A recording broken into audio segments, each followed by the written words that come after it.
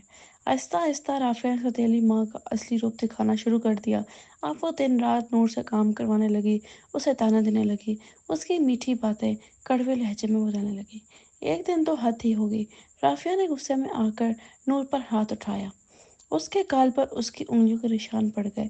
روتے روتے نور باغ کی طرف بھاگ گئی۔ اس کا دل جیسے چکنا چور ہو گیا۔ جامن کے اسی پیڑ کے نیچے جا کر بیٹھ گئی اور پھوٹ پھوٹ کر رونے لگی۔ کاش آج میری امی زندہ ہوتی۔ تبھی نور نے دیکھا اس کے پاس وہی نوجوان کھڑا ہے، وہی جو اکثر اس کے خواب میں آتا تھا۔ نور کی آنکھیں ڈر اور حیرانی سے پھیل گئی۔ اس نے کانپتی آواز میں کہا، تم کون ہو؟ میں تمہیں بہت بار دیکھ چکی ہوں، مگر اصل میں پہلی بار دیکھ رہی ہوں۔ تمہارا نام کیا ہے؟ نوجوان نے بےحد ٹھنڈی مگر دل کو چھو جانے والی آواز میں کہا، میرا نام تیمور ہے۔ میں تمہیں برسوں سے جانتا ہوں۔ میں تو تمہارا دیوانہ ہوں۔ نور حیران رہ گئی، مگر تم مجھے کیسے جانتی ہو؟ میں نے تو تمہیں کبھی دیکھا نہیں۔ تیمور ہلکے سے مسکرایا۔ نور گھبرا کر جانے لگی۔ تبھی تیمور نے پیچھے سے کہا، جب میری ضرورت پڑے بس یاد کر لینا، میں اسی وقت تمہارے سامنے حاضر ہو جاؤں گا۔ بہت رات ہو گئی۔ نور دیر رات واپس آئی۔ رافیہ کو بہت غصہ آیا۔ اس پر رافیہ نے نور کو سزا دینے کے لیے کھولتے ہوئے پانی میں اس کا ہاتھ جلا دیا۔ نور چیخ چیخ کر رونے لگی۔ دادی بھاگ کر وہاں پہنچی۔ دادی نے حیران ہو کر کہا، نور کیا ہوا؟ نور کیوں چیخی؟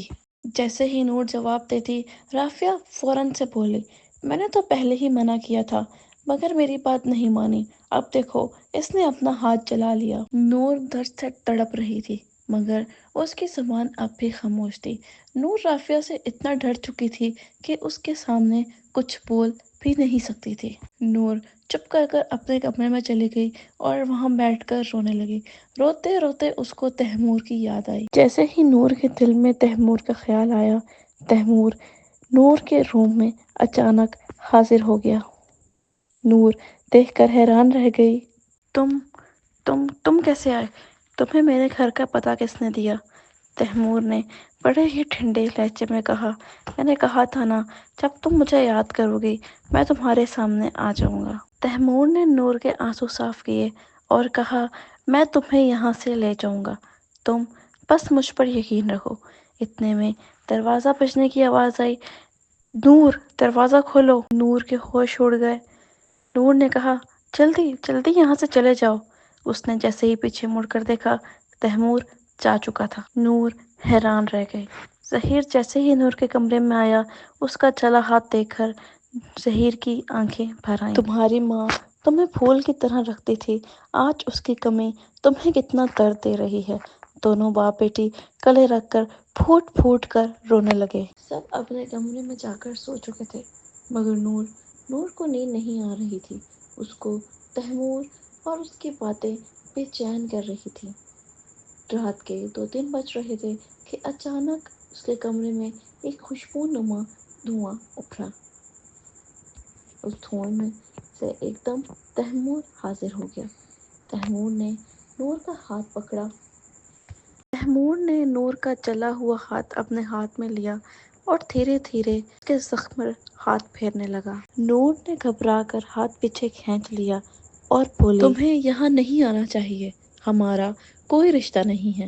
اس پر تیمور نے مسکرا کر کہا، تمہارے لیے یہ رشتہ بھلے نہ ہو، پر تم میری روح ہو، میں تم سے محبت کرتا ہوں۔ تمہارا درد، تمہارا دکھ مجھ سے سہا نہیں جاتا۔ ہمارا رشتہ بہت پرانا ہے۔ کیا مطلب؟ میں تمہیں جانتی نہیں، پھر تم مجھے اتنے عرصے سے کیسے جانتے ہو؟ اس پر بھی تیمور مسکرایا اور غائب ہو گیا۔ دھیرے دھیرے اس کی آنکھیں بھاری ہونے لگی اور اس کو نیند آ گئی۔ صبح جب وہ سو کر اٹھی تو اپنا ہاتھ دیکھ کر حیران رہ گئی۔ جو کل جل گیا تھا، آج اس پر ایک نشان بھی نہیں تھا۔ پھر نور کو یاد آیا کہ میرا ہاتھ کل تیمور کے ہاتھ میں تھا۔ اس کے پاس کوئی نہ کوئی طاقت ہے۔ اس کے دل میں تیمور کے لیے اور بھی پیار گہرا ہو گیا۔ اس نے اپنے گھر کے کام ختم کیے اور بھاگتی ہوئی اسی باغ کی طرف چل پڑی۔ جامن کے اسی پیڑ کے نیچے بیٹھ کر اس نے تیمور کو یاد کیا۔ بس پھر تیمور حاضر ہو گیا۔ تیمور نے نور کا ہاتھ پکڑ کر کہا، یہ تو چھوٹا سا زخم تھا، میں نے ٹھیک کر دیا۔ اسی طرح پوری زندگی تمہیں محفوظ رکھوں گا۔ اب تیمور کی باتیں سیدھی نور کے دل پر اترنے لگیں۔ ایک دن نور نے ہمت کر کے کہا، تیمور کیوں نہ ہم نکاح کر لیں؟ ہماری شادی ممکن نہیں ہے نور نے گھبرا کر پوچھا، کیوں؟ کیا تم مجھ سے پیار نہیں کرتے؟ تیمور نے ہلکے سے کہا، میں تم سے بہت پیار کرتا ہوں، لیکن میں تم سے بہت بڑا ہوں، بہت زیادہ۔ میں 800 سال پرانا ہوں۔ نور یہ سن کر کھلکھلا کر ہنس پڑی۔ اسے لگا تیمور مذاق کر رہا ہے۔ وہ یہ نہیں جانتی تھی کہ یہ مذاق نہیں، یہ اس کی زندگی کا سب سے بڑا سچ ہے۔ دن گزرتے گئے اور نور تیمور کی محبت میں اور ڈوبتی چلی گئی۔ اس نے پھر سے شادی کی بات چھڑی۔ تیمور نے اس بار بھی ٹال دی۔ اب نور کو شک ہونے لگا کہ تیمور اس کے ساتھ کوئی کھیل تو نہیں کھیل رہا۔ غصے میں آ کر سیدھا سوال کیا، صاف صاف بتاؤ، کیا تم میرے ساتھ دل لگی کر رہے ہو؟ یہ سن کر اس کا چہرہ لال ہو گیا۔ اس نے غصے میں آ کر نون کے سامنے اپنا پورا سچ رکھ دیا۔ اس نے کہا، میں 800 سال پرانا ہوں، میں یہاں سینکڑوں سال سے ہوں۔ میں نے تمہیں پہلی بار تب دیکھا تھا جب تم چھوٹی سی تھی۔ مجھے تمہاری معصومیت بھا گئی تھی۔ میں تب سے تمہیں چاہتا ہوں۔ میں ایک جن ہوں۔ جن اور انسان کبھی ایک نہیں ہو سکتے۔ یہ سن کر نور کی آنکھوں میں آنسو آ گئے۔ تیمور نے کہا، میں تم سے شادی کر سکتا ہوں، مگر ہم دونوں میں سے کسی کو اپنی دنیا چھوڑنی پڑے گی۔ نور کی محبت سچی تھی۔ اس نے بنا ڈرے جواب دیا، میں تمہارے لیے اپنی دنیا تو کیا، اپنی جان بھی چھوڑ دوں گی۔ مجھے بس تمہارا ساتھ چاہیے۔ تیمور نور کی یہ محبت دیکھ کر حیران رہ گیا، مگر تیمور نے خود سے ایک فیصلہ کیا کہ میں نور کو اس کی فیملی سے دور نہیں کروں گا۔ تیمور نے نور سے کہا، ہم دونوں کی محبت سچی ہے، مگر میں تمہیں تمہاری فیملی سے دور نہیں کر سکتا۔ ہم دونوں انسانی دنیا میں رہیں گے، مگر اس کے لیے مجھے جنات کی دنیا میں واپس جانا پڑے گا۔ تیمور نے سوچا، انسانی دنیا میں آنے سے پہلے وہ نور کے گھر والوں کو بھی منا لے۔ اس نے سب سے پہلے رافیہ کو منایا۔ تیمور کو پتا تھا رافیہ لالچی ہے۔ رافیہ مان گئی تو سب مان جائیں گے۔ رافیہ ایک دن بازار گئی، تیمور بھی وہاں آ گیا۔ تیمور نے اپنے لہجے، اپنے ہنس مکھ سے اس کا دل جیتا، اس کو پورے بازار کی خود شاپنگ کروائی اور پھر اس کے ساتھ رافیہ نے ظہیر سے کہا، مجھے تیمور پسند ہے، اچھا ہے، دولت مند بھی ہے، نور کا نکاح تیمور سے کر دیا جائے، اچھا ہے، ہماری بیٹی بھی خوش رہے گی۔ ظہیر بھی تیمور سے ملا۔ تیمور کی سادگی اور اس کا اخلاق ظہیر کو بھا گیا۔ ظہیر بھی اس رشتے کے لیے مان گیا۔ مگر ظہیر نے نور کی مرضی جاننا ضروری سمجھی۔ ظہیر نے نور سے کہا، بیٹا، میں تم سے جدا نہیں ہونا چاہتا، مگر یہ زندگی کا دستور ہے۔ اگر تمہیں پسند ہے تو میں تمہارا رشتہ تیمور سے کر دوں۔ نور نے نظریں جھکائیں اور کہا، جیسے آپ کی مرضی، آپ ویسا کر دیں۔ اگلے دن ظہیر نے تیمور کو بلایا اور نور کا تیمور سے رشتہ طے کر دیا۔ نور کھل کھلا کر ہنسنے لگی۔ ظہیر بھی نور کا چہرہ دیکھ کر پرسکون تھا۔ نور دوبارہ سے جامن کے درخت کے پاس آئی، مگر وہاں تیمور اداس بیٹھا تھا۔ نور نے پوچھا تو تیمور نے کہا کہ مجھے آج اس دنیا سے جانا ہوگا۔ مجھے اپنے قبیلے سے جا کر اجازت لینی ہوگی انسانی دنیا میں رہنے کی۔ نور کا دل کانپ اٹھا۔ وہ اپنی ماں کو پہلے کھو چکی تھی، تیمور کو کھونا نہیں چاہتی تھی۔ تیمور نے کہا، میں واپس ضرور آؤں گا۔ تیمور نے نور کو تسلی دی اور کہا، میں واپس ضرور آؤں گا، میرا انتظار کرنا۔ اسی طرح کہیں دن گزر گئے، کہیں ہفتے گزر گئے، کہیں مہینے اور کہیں سال گزر گئے، لیکن تیمور کا کوئی اتا پتہ نہیں رہا۔ نور کی حالت بھی اب ٹھیک نہیں رہی۔ نہ وہ کچھ ٹھیک سے کھا پاتی تھی، نہ سو پاتی تھی۔ ہر وقت بس روتی رہتی اور دیکھتی رہتی کہ کب تیمور آئے گا۔ گھر والے بھی پریشان تھے کہ تیمور اچانک کہاں غائب ہو گیا۔ تبھی نور کے بابا ظہیر نے نور سے کہا کہ ہم تمہارا رشتہ کہیں اور کر دیتے ہیں۔ نور نے کہا، نہیں بابا، میں تیمور سے پیار کرتی ہوں اور میں اسی سے شادی کروں گی، وہ ضرور آئے گا۔ ایک دن نور اپنے کمرے میں لیٹی تھی اور پھر سے وہی خوشبو نمودار ہوئی اور تیمور حاضر ہو گیا۔ نور تیمور کو دیکھ کر بہت خوش ہوئی، اس کو گلے لگایا اور اس سے پوچھا کہ کہاں تھے تم؟ کیوں نہیں آئے؟ میں کب سے تمہارا انتظار کر رہی تھی۔ تیمور نے بتایا، میں اپنے قبیلے کے لوگوں سے اجازت مانگ رہا تھا، جیسے ہی اجازت ملی میں تمہارے پاس آ گیا۔ بس پھر ان دونوں کا نکاح ہو گیا، وہ دونوں انسانی زندگی میں رہنے لگے اور خوشی خوشی رہنے لگے۔ اگر آپ کو ہماری اسٹوری پسند آئی ہو تو لائک شیئر کریں اور ایسے ہی کہانیوں کے لیے ہمارے چینل کو سبسکرائب کریں۔